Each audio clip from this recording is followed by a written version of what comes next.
All right, welcome back, everybody. So glad you are with us again. This is day 101 of our chronologically going through the Bible in a year. So this is going to be 1 Samuel chapters 13 and 14. And I'm going to point out something real quick because, as I've been going through this, I have tried to give the pronunciations, for the most part, as they are in the original text.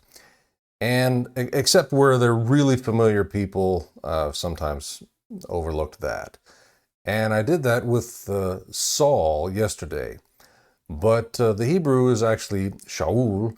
And my wife reminded me or mentioned to me that there are a lot of people who aren't familiar with Saul. In her case, growing up in a Spanish-speaking community, she had not even heard Saul for a very long time because it was always Saul. So since that's similar enough to the Hebrew Shaul, we'll go back to the Hebrew. So we're going to continue that way. Anyway, I hope you don't mind. All right, so with that said, moving on, we're 1 Samuel chapter 13, Shaul's failure. Shaul was 30 years old when he became king, and he reigned 42 years over Israel. He chose 3,000 men from Israel for himself. 2,000 were with Shaul at Michmash in Bethel's hill country, and 1,000 were with Jonathan in Gibeah of Benjamin. He sent the rest of the troops away, each to his own tent. Jonathan attacked the Philistine garrison at Gibeah, and the Philistines heard about it. So Shaul blew the ram's horn throughout the land, saying, "Let the Hebrews hear." And all Israel heard the news. Shaul has attacked the Philistine garrison, and Israel is now repulsive to the Philistines. Then the troops were summoned to join Shaul at Gilgal. The Philistines also gathered to fight against Israel. 3,000 chariots, 6,000 horsemen, and troops as numerous as the sand on the seashore. They went up and camped at Michmash, east of Beit Aven. The men of Israel saw that they were in trouble because the troops were in a difficult situation. They hid in caves, in thickets, among rocks, and in holes and cisterns. Some Hebrews even crossed the Jordan to the land of Gad and Gilead. Shaul, however, was still at Gilgal, and all his troops were gripped with fear.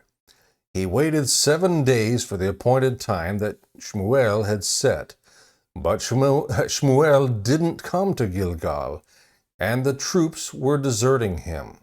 So Shaul said, "Bring me the burnt offering and the fellowship offerings." Then he offered the burnt offering. Just as he finished offering the burnt offering, Shmuel arrived. So Shaul went out to greet him, and Shmuel asked, "What have you done?" Shaul answered, "When I saw that the troops were deserting me, and you didn't come within the appointed days, and the Philistines were gathering at Michmash, I thought, the Philistines will now descend on me at Gilgal, and I haven't sought the Lord's favor. So I forced myself to offer the burnt offering." Shmuel said to Shaul, "You have been foolish. You have not kept the command the Lord your God gave you. It was at this time that the Lord would have permanently established your reign over Israel. But now your reign will not endure. The Lord has found a man after his own heart, and the Lord has appointed him as ruler over his people, because you have not done what the Lord commanded." Then Shmuel went from Gilgal to Gibeah in Benjamin. Shaul registered the troops who were with him, about 600 men. Shaul, his son Jonathan, and the troops who were with them were staying in Geva in Benjamin, and the Philistines were camped at Michmash. Raiding parties went out from the Philistine camp in 3 divisions. One division headed toward the Ophrah road, leading to the land of Shual. The next division headed toward the Beth Horon road, and the last division headed down the border road that looks out over the Zeboim Valley toward the wilderness. No blacksmith could be found in all the land of Israel, because the Philistines had said, "Otherwise the Hebrews will make swords or spears." So all the Israelites went to the Philistines to sharpen their plows, mattocks, axes, and sickles. The price was 2/3 of a shekel for plows and mattocks, and 1/3 of a shekel for pitchforks and axes, and for putting a point on a cattle prod. So on the day of battle, not a sword or spear could be found in the hand of any of the troops who were with Shaul and Jonathan. Only Shaul and his son Jonathan had weapons. Jonathan's victory over the Philistines. Now a Philistine garrison took control of the pass at Michmash. Chapter 14. That same day, Shaul's son Jonathan said to the attendant who carried his weapons, "Come on, let's cross over to the Philistine garrison on the other side." However, he did not tell his father. Shaul was staying under the pomegranate tree in Migron, on the outskirts of Gibeah. The troops with him numbered about 600. Ahiah, who was wearing an ephod, was also there. He was the son of Ahitub, the brother of Ichabod, son of Phinehas, son of Eli, the Lord's priest at Shiloh. But the troops did not know that Jonathan had left. There were sharp columns of rock on both sides of the pass that Jonathan intended to cross to reach the Philistine garrison. One was named Bozez, and the other Seneh. The one stood to the north in front of Michmash, and the other to the south in front of Geba. Jonathan said to the attendant who carried his weapons, "Come on, let's cross over to the garrison of these uncircumcised men. Perhaps the Lord will help us. Nothing can keep the Lord from saving, whether by many or by few."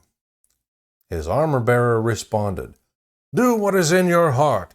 Go ahead, I'm completely with you." "All right," Jonathan replied. "We'll cross over to the men, and then let them see us. If they say, 'Wait until we reach you,' then we will stay where we were or where we are and not go up to them. But if they say, 'Come on up,' then we'll go up, because the Lord has handed them over to us. That will be our sign." They let themselves be seen by the Philistine garrison, and the Philistines said, "Look, the Hebrews are coming out of the holes where they've been hiding." The men of the garrison called to Jonathan and his armor-bearer, "Come on up, and we'll teach you a lesson," they said. "Follow me," Jonathan told his armor-bearer, "for the Lord has handed them over to Israel." Jonathan climbed up using his hands and feet, with his armor-bearer behind him. Jonathan cut them down, and his armor-bearer followed and finished them off. In that first assault, Jonathan and his armor-bearer struck down about 20 men in a half-acre field. A defeat for the Philistines. Terror spread through the Philistine camp and the open fields to all the troops. Even the garrison and the raiding parties were terrified. The earth shook, and terror spread from God. When Shaul's watchmen in Gibeah of Benjamin looked, they saw the panicking troops scattering in every direction. So Shaul said to the troops with him, "Call the roll and determine who has left us." They called the roll and saw that Jonathan and his armor-bearer were gone. Shaul told Ahiah, "Bring the ark of God," for it was with the Israelites at that time. While Shaul spoke to the priest, the panic in the Philistine camp increased in intensity. So Shaul said to the priest, "Stop what you're doing." Shaul and all the troops with him assembled and marched to the battle, and there the Philistines were, fighting against each other in great confusion. There were Hebrews from the area who had gone earlier into the camp to join the Philistines, but even they joined the Israelites who were with Shaul and Jonathan. When all the Israelite men who had been hiding in the hill country of Ephraim heard that the Philistines were fleeing, they also joined Shaul and Jonathan in the battle. So the Lord saved Israel that day. Shaul's rash oath. The battle extended beyond Beit Aven, and the men of Israel were worn out that day. For Shaul had placed the troops under an oath. "The man who eats food before evening, before I have taken vengeance on my enemies, is cursed." So none of the troops tasted any food. Everyone went into the forest, and there was honey on the ground.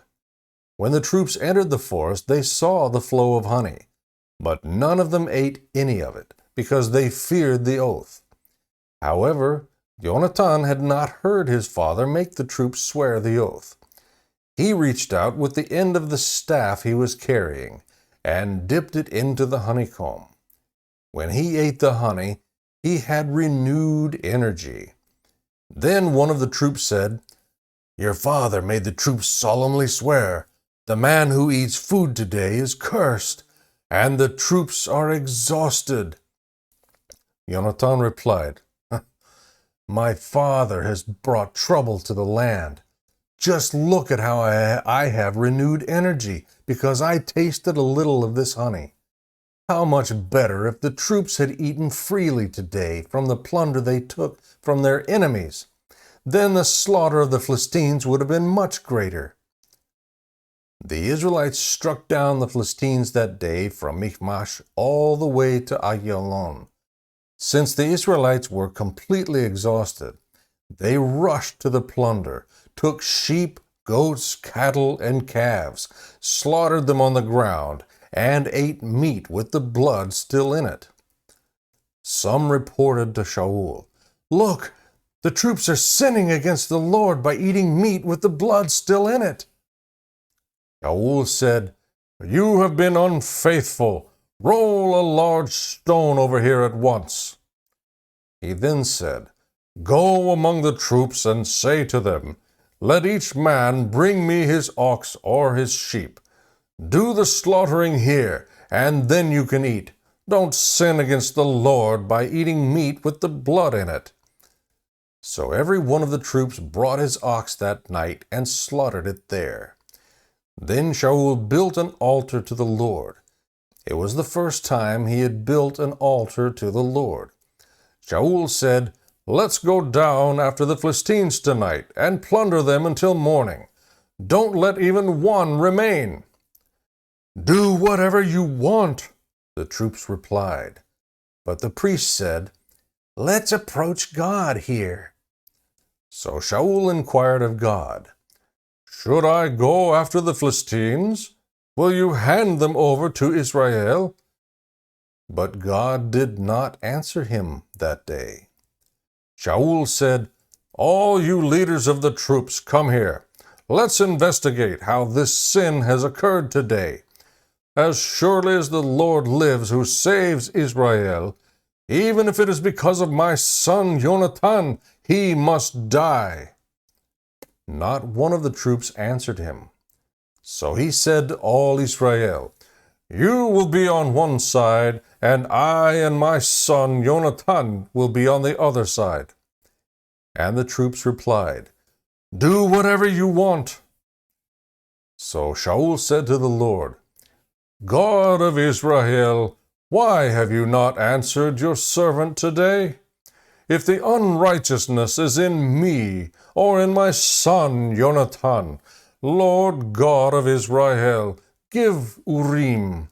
But if the fault is in your people Israel, give Tumim."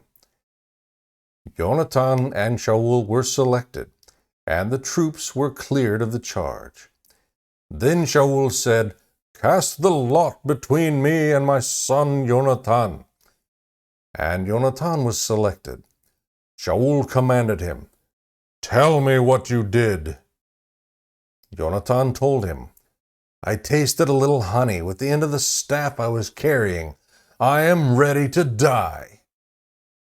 Shaul declared to him, "May God punish you, may God punish me, and do so severely if you do not die, Jonathan." But the people said to Shaul, Must Jonathan die? He accomplished such a great deliverance for Israel. No, as the Lord lives, not a hair of his head will fall to the ground, for he worked with God's help today." So the people redeemed Jonathan, and he did not die. Then Shaul gave up the pursuit of the Philistines, and the Philistines returned to their own territory. Summary of Shaul's kingship.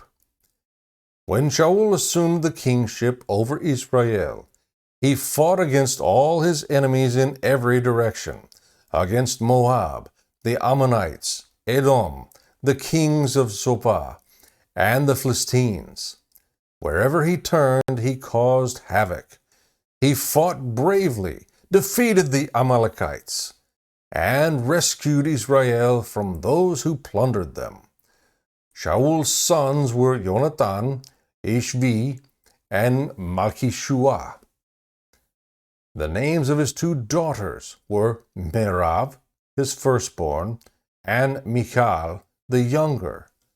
The name of Shaul's wife was Ahinoam, daughter of Ahimaaz. The name of the commander of his army was Avner, son of Shaul's uncle Ner. Shaul's father was Kish. Avner's father was Ner, son of Aviel.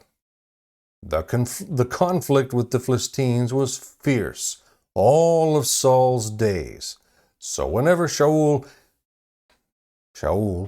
the conflict with the Philistines was fierce all of Shaul's days. So whenever Shaul noticed any strong or valiant man, he enlisted him. May the Lord add his blessing to the reading and study of his word.